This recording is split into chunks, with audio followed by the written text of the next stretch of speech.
नमस्ते दोस्तों। आज हम यहाँ पर ऑल अबाउट हेयर एक्सटेंशन का पार्ट 3 में बात करेंगे कि आप स्विमिंग कर सकते हैं या फिर नहीं कर सकते हैं। अगर हाँ कर सकते हैं तो फिर कौन कौन से आपको प्रिकॉशन मेंटेन करना होता है आफ्टर परमानेंट हेयर एक्सटेंशन, क्योंकि जो टेम्पररी होते हैं उसको तो आप लगाते हैं डेली बेसिस में, उसको निकाल देते हैं। तो अब हम जो बात कर रहे हैं सारी ये परमानेंट के ऊपर ही बात कर रहे हैं। और परमानेंट हेयर एक्सटेंशन करने के बाद आप अपने हेयर डाई कर सकते हैं या फिर नहीं कर सकते हैं। अगर कर सकते हैं तो किस तरह का हेयर डाई आपको करना चाहिए आपके हेयर के अकॉर्डिंग। अगर आपका हेयर डार्क है या फिर ब्लॉन्ड है या फिर डार्केस्ट ब्राउन कलर का है, कोई भी कलर का हो, तो उसमें आप जो हेयर एक्सटेंशन लगाते हैं उसमें आपको कौन से कलर का डाई करना चाहिए। साथ ही साथ हम यहाँ पर बात करेंगे आप हीटिंग टूल्स इस्तेमाल कर सकते हैं या फिर नहीं कर सकते हैं, कौन से वाले हेयर एक्सटेंशन नोटिसेबल होता है और कौन सा वाला नोटिसेबल बिल्कुल भी नहीं होता है। और इसके साथ हम बात करेंगे कि हेयर ब्रशिंग का टेक्निक किस तरह का होना चाहिए आपके हेयर एक्सटेंशन करने के बाद, और किस तरह का हेयर एक्सटेंशन किस तरह के हेयर टाइप के लिए होता है। फाइन थिन हेयर है या फिर आपका कोर्स वाला थिक हेयर है या फिर आपके नॉर्मल थिक हेयर है, सबके लिए अलग अलग तरह के हेयर एक्सटेंशन होते हैं। किस तरह का हेयर एक्सटेंशन किस तरह के हेयर के लिए होता है, और साथ ही साथ हम यहाँ पर बात करेंगे कि ओवरऑल आप परमानेंट हेयर एक्सटेंशन करने के बाद जितने भी सारे हेयर एक्सटेंशन होते हैं उसको परमानेंट करने के बाद ओवरऑल आपको कौन से सारे चीज़ के बारे में ध्यान रखना होता है, जिसकी वजह से कि आपका हेयर एक्सटेंशन का री अप्लाई करने का पीरियड बहुत लंबा समय तक चलता है। तो उसके बारे में भी बात करते हैं। तो चलिए शुरू करते हैं ऑल अबाउट हेयर एक्सटेंशन का पार्ट 3। हेयर एक्सटेंशन करने के बाद आपको सोने समय थोड़ा सा अनकंफर्टेबल इनिशियली लग सकता है, जो कि 1-2 दिन का होता है, क्योंकि आप उसमें हैबिचुएट नहीं होते हैं। आपका नॉर्मल हेयर एक वेट का होता है, आप एक दूसरा वेट लगाते हो, कुछ बॉन्ड लगते हैं, तो इसीलिए थोड़ा सा अनकंफर्टेबल आपको 1-2 दिन महसूस हो सकता है। और हेयर एक्सटेंशन करने के बाद आपको ध्यान रखना है कि आप जब सोए तो आप अगर हेयर को टाई कर रहे हो तो ऊपर की तरफ बंद कीजिए, बीच की तरफ नहीं। और दूसरा आप नीचे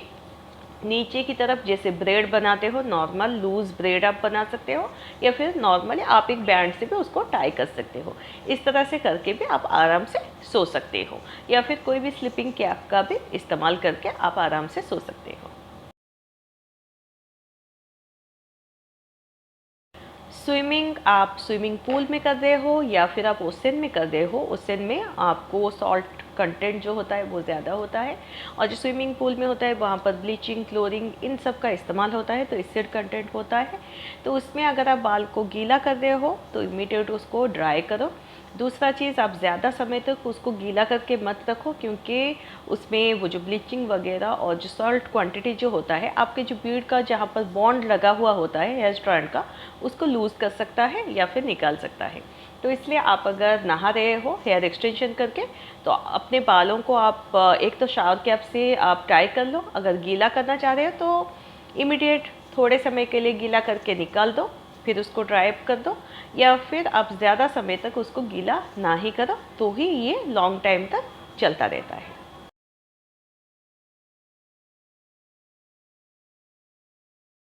एक्सरसाइज आप नॉर्मल कर सकते हो, मगर जैसे रिगरस वाले एक्सरसाइज करते हो तो अगर आपके हेयर स्वेट हो जाते हैं, स्वेट में हमारे सॉल्ट क्वांटिटी बहुत ज़्यादा होता है, जो कि हमारे बीड को लूज़ करने में मदद करता है। क्योंकि ज़्यादा अगर स्वेट होगा तो आप देखोगे आपके बाल के जो स्काल्प की तरफ जो हेयर होता है वो थोड़ा सा स्टिकी हो जाता है, ऑयली की तरह, तो वो लूज़ कर देता है। तो इसलिए आप हमेशा याद रखें, अगर आप रिगोरस करते हो और आपके बालों की तरफ अगर थोड़ा सा भी आपको लगे कि नहीं बहुत ज़्यादा स्वेट वगैरह होने की वजह से चिपचिपा हो गया है, तो इमीडिएटली आप उसको ड्राई करने के बाद बालों को अच्छी तरह से शैम्पू से साफ़ कर लीजिए। स्काल्प जितना ड्राई रहेगा उतना ही आपका बॉन्ड टाइट होकर रहेगा। जितना ऑयली होगा या फिर आप कोई भी ऑयल प्रोडक्ट अगर इस्तेमाल करेंगे तो बॉन्ड लूज़ होकर निकलने के चांसेस होते हैं। तो इसीलिए आप रिगरस एक्सरसाइज तो कर सकते हो, मगर स्वेट को अच्छी तरह से साफ़ करना ज़रूरी है। और साथ ही साथ आप सोना हो या फिर आप स्टीम बाथ अगर लेना चाहते हो तो उससे थोड़ा सा अवॉइड कीजिए, क्योंकि अगर आप उसको ले रहे हैं तो आपके स्कैल्प जो होता है वो खुल जाता है, जिसकी वजह से आपके स्कैल्प में जो स्वेट वगैरह ज़्यादा निकलता है वो आपके बॉन्ड को जल्दी आपका लूज़ कर देता है। तो इसलिए आप जब हेयर एक्सटेंशन करो तो ये सारी चीज़ आपको अवॉइड करने होते हैं। ब्रशिंग के लिए आप ब्रॉड टूथ वाले जो कोम्ब आपको मिलते हैं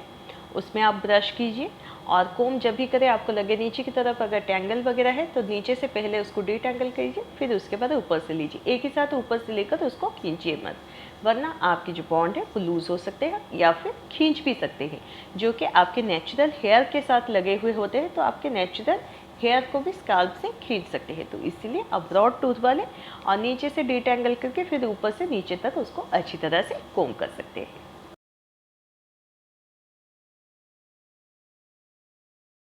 आपका जो क्लिप इन का जो होता है हेयर एक्सटेंशन वो थोड़ा सा विजिबल होता है, क्योंकि आप जब बात करते हो, आप जब कोई काम करते हो, आपके हेयर जो होते हैं नेचुरली वो आपके साथ ही मूव करते हैं, तो उसमें थोड़ा सा विजिबल होने के चांसेस है,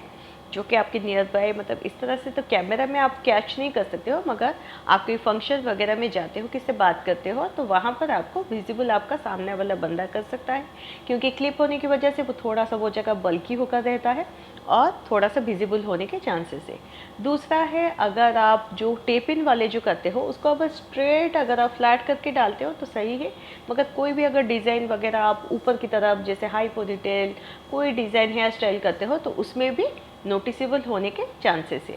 और बाकी जितने हैं जो हेलोइन हो गए, केराटिन फ्यूज़न में कोल्ड फ्यूज़न हो या फिर हॉट फ्यूज़न हो, माइक्रो रिंग वाले हो गए या फिर टेप इन वाले हो, इन सब में नोटिसेबल नहीं होता है। आप कोई भी हेयर स्टाइल वगैरह कर सकते हो इसमें।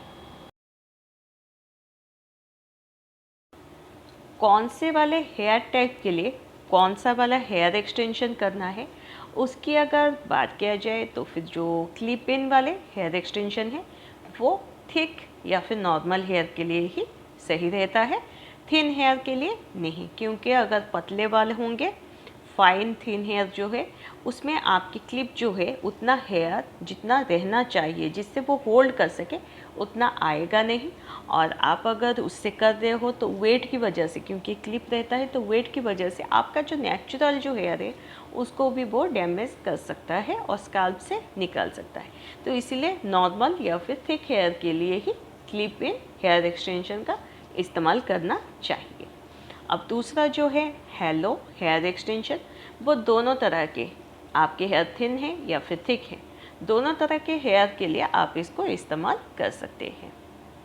टेप इन वाले हेयर एक्सटेंशन ज़्यादातर थिन हेयर के लिए ही रिकमेंड किया गया है और उसी के लिए ही ज़्यादा सूटेबल है। वैसे तो आप थिक हेयर के लिए लगा सकते हैं, मगर थिन हेयर के लिए ज़्यादा सूटेबल है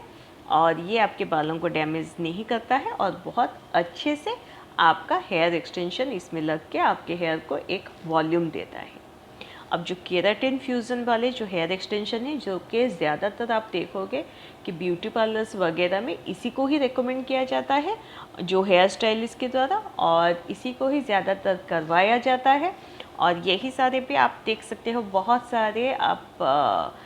जो वीडियोस वगैरह जैसे टिकटॉक्स हो गया, रील्स हो गया, उसी में भी वही केराटिन फ्यूज़न वाले हेयर एक्सटेंशन ही दिखाया जाता है। उसमें दो तरह के एक्सटेंशन है, कोल्ड फ्यूज़न है और दूसरा है हॉट फ्यूज़न। दोनों ही हेयर एक्सटेंशन, दोनों तरह के हेयर, आपके अगर फाइन थिन है या फिर आपके थिक हेयर है, दोनों हेयर के लिए ही आप इसको इस्तेमाल कर सकते हो।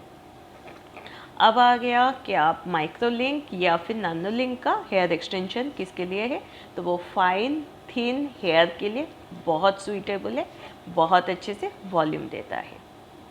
टाइट लाइन वाले हेयर एक्सटेंशन हो या फिर जो वीव इन हो, वीव इन वाले बहुत ही थिक हेयर के लिए, जिनके आप देखोगे कॉर्नरोज वगैरह वीव होकर है, उनके लिए बहुत अच्छे से उनको वॉल्यूम देता है। और जो टाइट लाइन है वो भी थिक हेयर के लिए ही बना हुआ है, थिन हेयर के लिए सूटेबल नहीं है, क्योंकि उसमें स्यू किया जाता है, तो अगर थिन होगा तो फिर वो विजिबल होगा, तो इसलिए थिक हेयर के लिए ही ये ज़्यादा सूटेबल है। हीटिंग टूल्स आप कोई भी स्ट्रेटनर हो, कर्लर हो, कुछ भी हो, आप जैसे आप क्रिम्प वगैरह कुछ भी करना चाहते हो सब इस्तेमाल कर सकते हो। मगर जितने में आप हीट को सेट करके उसको आप बालों को जैसे स्ट्रेट कर रहे हो, आप अगर टेम्परेचर 230 डिग्री में अगर उसको सेट कर रहे हो तो उसको 180 या फिर 90 में कीजिए। जितना आपको हीट सेट करने की ज़रूरत है उससे कम में कीजिए, उससे भी बहुत अच्छा सा लुक आता है। हेयर डाई अगर आपको करना है, अगर आप हेयर एक्सटेंशन सिंथेटिक वाला हेयर में कर रहे हो तो उसमें तो हेयर डाई होने के चांसेस बिल्कुल नहीं है, क्योंकि उसमें टिकेंगे नहीं। दूसरा है ह्यूमन हेयर, जिसमें अगर आप हेयर एक्सटेंशन करते हो वो टिकते भी है। और जो हेयर एक्सटेंशन में आप कलर करते हो, आपका जो नेचुरल हेयर कलर जो होता है उसी कलर का आप हेयर डाई कर सकते हो, या फिर उससे एक या फिर दो शेड डार्कर कर सकते हो, लाइट नहीं। तो उसके हिसाब से आपको जो भी कलर डाई करना है आप कर सकते हो।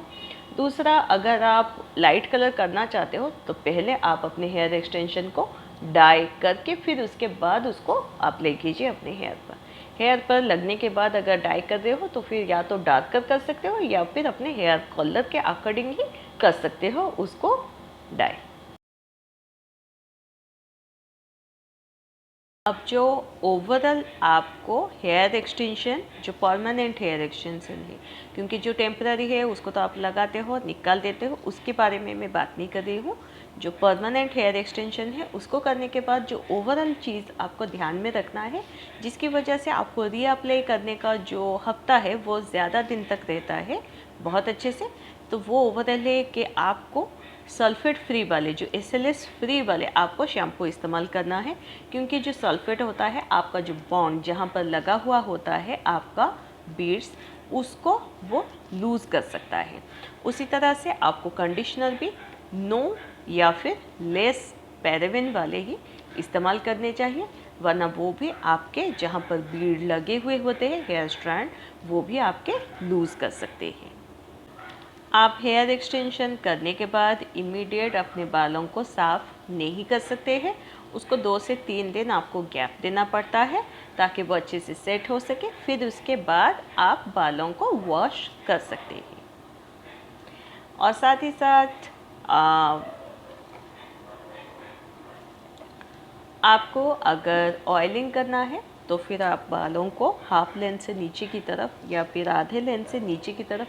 अच्छे से ऑयलिंग कीजिए और फिर उसके बाद बालों को वॉश कीजिए, ताकि आपके नीचे के बाल बहुत अच्छे से मॉइस्चराइज हो सके और आपको डिटेंगल करने में आसानी हो। और आप जो कंडीशनर इस्तेमाल करेंगे वो तो नो या फिर लेस वाले ही होंगे पैराबेन, मगर वो सेलोन टाइप के होने चाहिए, मतलब बहुत अच्छे वाले आपको कंडीशनर इस्तेमाल करना है ताकि नीचे की तरफ आपको टेंगल ना हो, बहुत ही ज़्यादा स्मूथ और सिल्की रहे। आप कहीं घूमने बाहर जाते हो तो वो स्मूथ और सिल्की रहे, ताकि आप जब उसको कंघी करो तो फिर आपकी जो बीड्स है वो खींचे ना और निकले ना। ब्रशिंग करने के लिए आप जो भी ब्रश का इस्तेमाल करते हो उसको आप हाफ लेंथ से नीचे की तरफ लेकर अच्छे से डिटेंगल करके फिर उसके बाद ऊपर से नीचे तक आपको लाना है ब्रश करने के लिए। ब्रश आप हेयर स्टाइलिस्ट से सजेस्ट करके ले सकते हो या फिर ब्रॉड टूथ वाले कोई भी ख़रीद के इस्तेमाल कर सकते हैं। मगर इतना आपको ध्यान रखना है ब्रशिंग करते हुए कि आप अगर बाल साफ़ कर रहे हो और बाल आपका अच्छे से ड्राई नहीं हुआ है तो फिर आप उसमें ब्रशिंग आपको नहीं करना है,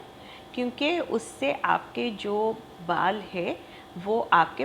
टैंगल हो सकते हैं, निकलने के चांसेस है, और साथ ही साथ उसमें बाल आपके डैमेज हो सकते हैं। या तो आपके बाल पूरी तरह से ड्राई होने चाहिए या फिर 90% ड्राई होना चाहिए, तभी आपको कंघी करना चाहिए। और गीले बालों में हेयर एक्सटेंशन करके कभी भी सोना नहीं चाहिए, क्योंकि उससे आपको बहुत ज़्यादा टैंगल की परेशानी हो सकती है। और टैंगल की परेशानी नीचे की तरफ की बात मैं नहीं कर रही हूँ, जहाँ पर आपके हेयर का लगा हुआ है वहाँ पर की बात कर रही हूँ। यहाँ पर आपके स्कैल्प पे, जैसे आप पीछे की तरफ करते हो, मैं ऊपर करके दिखाती हूँ। यहाँ पर अगर ये बीड्स लगे हुए गीले बालों में आप सोते हो यहाँ पर, तो वो इस तरफ खींच के ये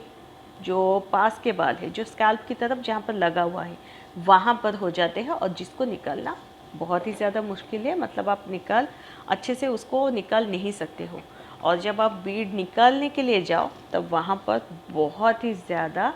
आपको टैंगल मिलेगा और जिसको खींच खींच के निकालने में बहुत ज़्यादा टाइम लगता है और आपके नेचुरल हेयर जो है वो डैमेज हो सकते हैं। इसलिए गीले बालों में कभी भी आप सो मत जाइएगा